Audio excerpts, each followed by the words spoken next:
If you are thinking of buying a house, congratulations to you. And the good news is the big frenzy in 2020, 21, part of 2022 of bidding wars and skyrocketing home prices while you have an offer out are done. But it's not quite over yet. So if you're thinking of buying a house, in this video, I'm going to talk about 4 or 5 tips or secrets that you may want to know when you write that winning offer.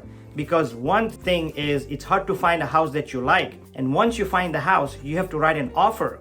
But in this market, still a strong market, despite the lowering of number of homes sold, despite the high interest rate, despite the high home prices, there are still bidding wars. Of course, they are spotty in different areas, but they're out there. So you need to know how to write the best offer to get the home that you want. Hopefully the dream home that you want. So if you are a buyer, what do you want the most? You want the house that you want because it's near your mom's house, or it's near a park or near a school. It's in your price range. It's the floor plan that you like. You've done your research. You've seen some homes and you like this house. So you really want it. And of course, you want the price. And of course, you want the house in your budget, in your price range. And as a buyer, I've been working with the buyers for many, many years. You want it at the lowest price possible and the best terms for you. Absolutely understandable.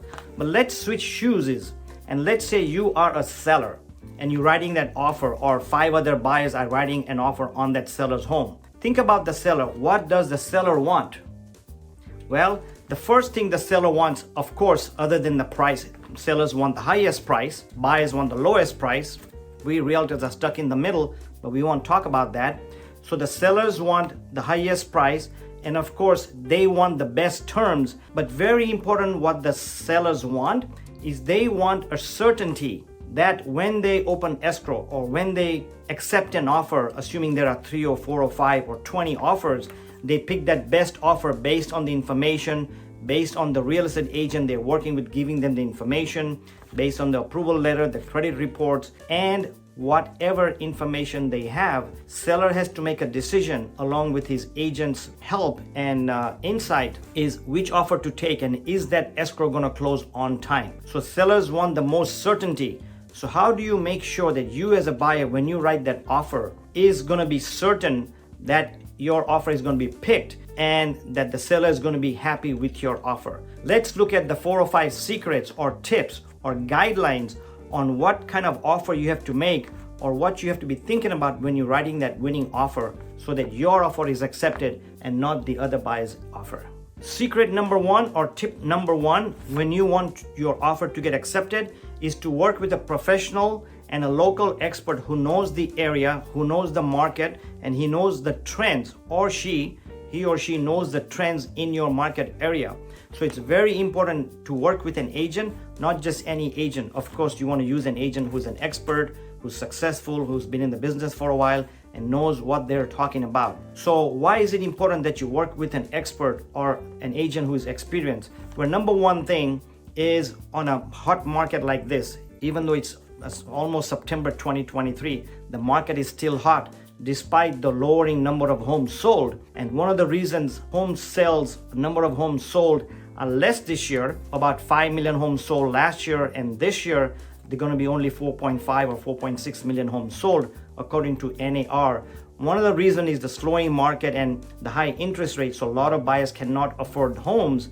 But the other reason is because of the shortage of homes. So despite the shortage of homes, you need to write the best offer. And to write the best offer, if you work with an agent, here's some of the things they know. First of all, they know the local market, what's happening in a certain type of homes, whether you're buying townhomes or condominiums, what's happening in the area, what's happening with the association, or if you're buying something with view homes in a neighborhood that has view homes, how much more price are they getting for what we call the premium homes with views or with swimming pools. And they also know the local agents, because when you write an offer, and it has happened to me a lot of times, I've written offers, especially during the recession in 2008. I had a few offers accepted that were bank-owned properties. And the reason they took my offer when there were 5, 10, 15 offers during the recession in 2008 is because they knew my track record. They knew me personally. They knew that my buyers are qualified, otherwise I don't work with them.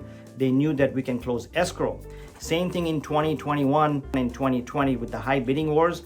A lot of the offers that myself got accepted and a lot of agents get accepted is because they know the other agents. So if I'm a buyer's agent and if I'm working with a listing agent that knows my track record, it makes a big difference, because not only do the sellers want the certainty to close escrow, but the agents want the certainty to close escrow as well. So if the listing agent, quote, advises the seller to take my offer, he's putting his reputation online. So when he picks me, he knows, hey, Mike or other agents are strong agents, experienced agents. They have a track record of a closing. They follow up, they communicate, they know what they're doing. So the reason you want to work with an agent is because the agents that you're working with may know a lot of listing agents, which they do, and it makes a big difference who you work with. Listing agents they do make decisions checking on who the buyer's agent is. Of course, they look at the price and the terms and other things on the offer, but working with agents makes a big difference in this market or any other market. So picking the right agent is very critical. And if you need a referral to your local agent in your neighborhood, direct message me and I'll refer you, or you can always call me. By the way, before I talk about the next tips and secrets about writing the best offer, I want to thank you for watching this video. Please subscribe and make comments on it. And I would really appreciate it if you can call me for any questions or email me for any questions that you may have. Here's a quote from Forbes. Getting to know a local realtor where you're hoping to buy can also potentially give you a crucial edge in a tight housing market. Secret number 2, get an approval or a pre-approval. Yes, I sound like a broken record. You've heard that many times, but working with so many buyers, it's amazing how some buyers, when we ask them, hey, are you approved or pre-approved? And they say, yeah, don't worry about it. My cousin's a lender or my friend is a lender, and they'll send us a letter. But in reality, a lot of the buyers are not pre-approved or not approved or don't have a desktop underwriting. So let me explain to you what a pre-approval is. A pre-approval is basically your lender asking you some questions. How much do you make? How much are your car payments? How much are your credit cards? Or if you have any student debts, etc. Based on that, they'll tell you, hey, Mr. Buyer or Mrs. Buyer, based on your expenses and based on your income, this is how much of a home you can buy based on your down payment. So it's a generic idea of how much you can afford, but technically or in reality, it's not an approval letter. What an approval letter is, the difference is your lender has asked you for your tax returns, checked your credit report, looked at your expenses, and based on the income, expenses, credit report, and the amount of down payment you are putting, he'll give you a certain number or a number that's very certain. I like to use that word certain, that hey, you can buy a house for $600,000, and if you put $120,000 down, let's say 20% down, and based on this current interest rate, you will be able to buy a house for this much, and this is your payment's gonna be. And they have that in writing, and that is approved versus just a pre-approval. So when you send a letter to the seller or the seller's agent showing on the letter that it's a pre-approval or an approved letter, that makes a difference. And then one step further is you can have a DU underwriting. Of course, I'm not a lender, so I'm not going to talk much about it, but DU underwriting is they feed all the information into the computer system or the program that they use, and based on the numbers that you put in, it spits out, it's artificial intelligence, it spits out and tells you,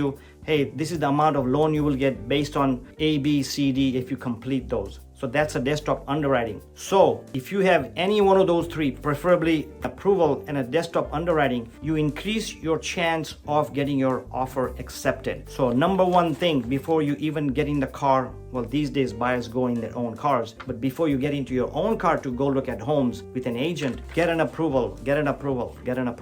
Don't waste your time or the seller's time or the buyer's agent's time. Get an approval. Secret number 3, writing the best offer so it can get accepted, is to make a fair offer. Well, what is a fair offer? Well, there's 2 scenarios to this. So let's take a look at number 1. Let's say a house comes on the market for $1 million, and I'm using $1 million because I'm in Anaheim Hills, Orange County, and the average price or the medium home price is almost $1 million for a single family home. A listing comes up for $1 million and they have an open house, and I take my buyers there to an open house, and there's 10, 15, 20, 30, 50 people who went through that open house.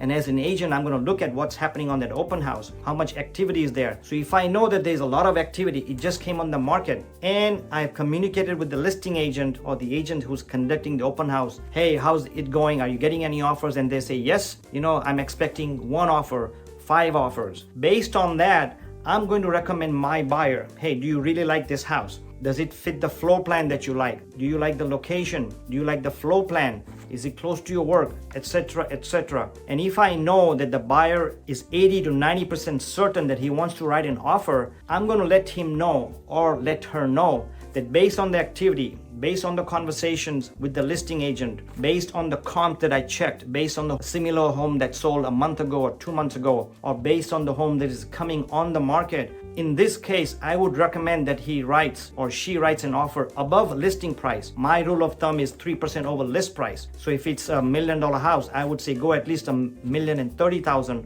or more, and write terms and conditions that are favorable not only to the buyer but it also to the seller. So we want to make sure the seller wants a quick escrow, or he wants a long escrow, or the seller wants to stay after close of escrow for 30 days or 60 days so he or she can find a house, or they want a quick close because they are moving to East Coast and they have to move right away, so they want a quick escrow, they don't want to do any repairs, etc., etc. So the more the agents find out and the more they let the buyer know, the better the offer you can write, which is fair to the seller and fair to the buyer. So it's not always the price. So let me read you another quote from realtor.com. An offer price that's significantly lower than the listing price is often rejected by the seller who feel insulted. So let's look at this offer. If there was $1 million asking price, we went to the open house, there was 50 groups in there, and the buyer is a buyer who wants the best deal and tells me or tells you as an agent or your buyer's agent, hey, let's write an offer for $950 or $900. When you write that offer, which you should not, but let's say you do convince your agent to write that offer, let alone the seller, the listing agent is going to reject that offer and tell the seller, hey, this guy or this offer doesn't make any sense. There were so many offers. Don't even counter them. They're not serious buyers, because in this hot market or on this hot listing, which is listed for $1 million, they're offering $900 or $950 and asking for repairs and asking for furniture and asking for 45 days escrow, etc., etc. Your offer is going to be rejected and will not be countered. So to be fair, you want to write an offer. If you want to go lower than $1 million, you may want to write an offer for $980, $990, etc., and give reasonable terms so that at least you get a counter offer. Because a lot of times they will counter offer. If there's 6-7 offers, they will pick the best 2 or 3 offers and counter them, which is called a seller multiple counter offer. And they often write down, submit your highest and best offer. So yes, you offered $980 on $1 million house and there were 20 other buyers looking at it. So now you can rethink again and say, look, there are 3 offers out of the 10 that were there. What price should I go in? And of course, you have to go a lot higher than $1 million, because that's a fair offer not only to the seller, but the listing agent or the seller's agent think it's fair and will recommend your offer to the seller. So just because you want to negotiate and deal and you are a buyer and you want to get the best price and you go in at $950 or $900,000 on $1 million home, that's a hot house. You're not being fair. On the other hand, let's say there was a house in Anaheim Hills, again, for $1 million, and it went into escrow twice and it fell out. In fact, there's a house that I know right now up on the hill asking for $1.3 million. It's been in escrow twice and it fell out. And I talked to the agent to ask him what's going on, and he said there's an issue with the fencing, because when the seller who's been at this house for 5 years, when he came in, he put a new fence. And when he put the new fence, the neighbor did not want to cooperate for the budget. So he went and paid on his own. But when he did the fence, he went into the seller's or the neighbor's yard and took away 2 or 3 inches off the yard. He did not know the exact border. So when he did the fence, he went on the neighbor's side and he has filed a complaint or an easement or a lien on the property for him to move the gate or the fence. And the current seller does not want to do it because they've been fighting with the neighbors. He doesn't want to spend the money. And with that lien, or not a lawsuit, but with that complaint, buyers are backing out. So in this case, you could offer less. Instead of $1 million, say, look, it's going to cost me $20,000 to remove the fence or the wall. It's going to take me a month of quoting, my time, etc. So you could offer them less. Hey, I'll offer you $920 because it's going to cost me $20,000, $30,000 to fix it, all the hassle. You've been in escrow twice and you can make a deal that way. So it all depends on the situation, but you have to make a fair offer in that situation on that particular home. Hope that helps. If you're buying right now, congratulations, you're thinking of buying. But if you are a buyer and gonna be waiting, I have a video, I will put a link towards the end. It talks about, is there a housing crash coming in 2023, rest of 2023 and 2024. So please watch out for that video. Take a look at it. It'll really help you make a decision if you're on the fence of buying or not buying or just waiting. Secret number 4, making the best offer, is to trust your agent's expertise when it comes to negotiations. So when you write an offer, that's when the negotiations start. So when you make an offer, your buyer's agent, or you as a buyer, your agent should contact the seller's agent, find out, hey, what is your seller looking for? Is he looking for a long escrow, short escrow?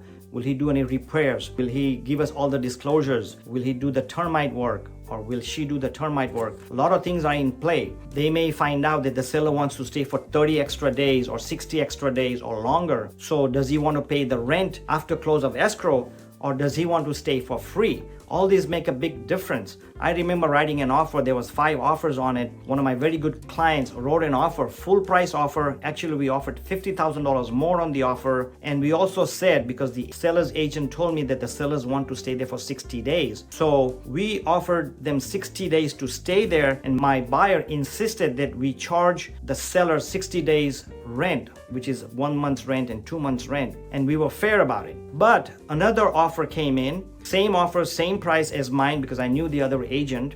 But what they did was, the agent outsmarted me and my buyers. Sorry to say that. So what the other agent did was, because she found out by talking to other agents and talking to the seller's agent, what she did was she outsmarted all of us, and she did give the same price, and she did give them 60 days to stay there, but she did not charge them free rent for 60 days. So they got the offer. So little things like this when it comes to negotiating makes a big difference. So talk to an agent, work with an agent, let them do their job as far as negotiating. Of course, with your consultation, with your approval, they're going to negotiate the best deal for you, the best price for you, the best terms for you and your seller on that particular home. So lean on your agents when it comes to negotiations. Let them do their job. They know what they're doing. Hopefully they've sold hundreds of homes. They know the neighborhood and they know the market.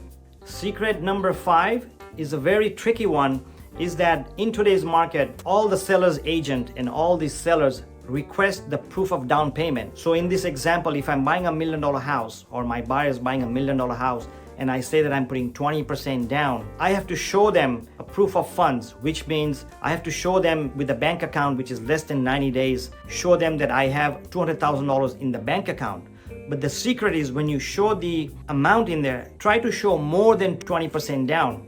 And here's the reason why. A lot of times in this market, the seller's agent and the seller may counter back to you and say, hey, yes, this is $1 million house. You are offering 1.1 because you really want it. But if the appraisal does not come in at $1.1 million, which is $100,000 more than the asking price, then you have to pay the difference. So a lot of the sellers in this market remove the appraisal contingency. And what if there's extra repair work, or something happens and you have to pay extra? Your lender charges you more, or the rates change and you want to pay points now. So the secret is, if you're putting 20% down, don't just show 20% down in closing costs. Try to show more, if you're in that situation where there's bidding wars, that you have extra money to pay the appraisal difference. Of course, this used to be very common, and the sellers immediately said there is no approval contingency.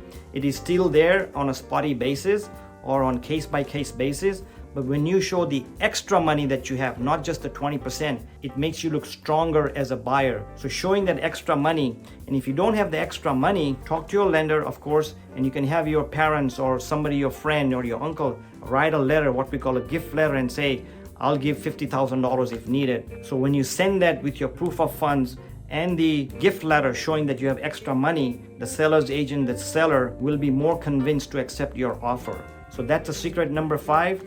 Thanks for watching this video. Please call me if I can refer you an agent or a lender, or call me for any questions.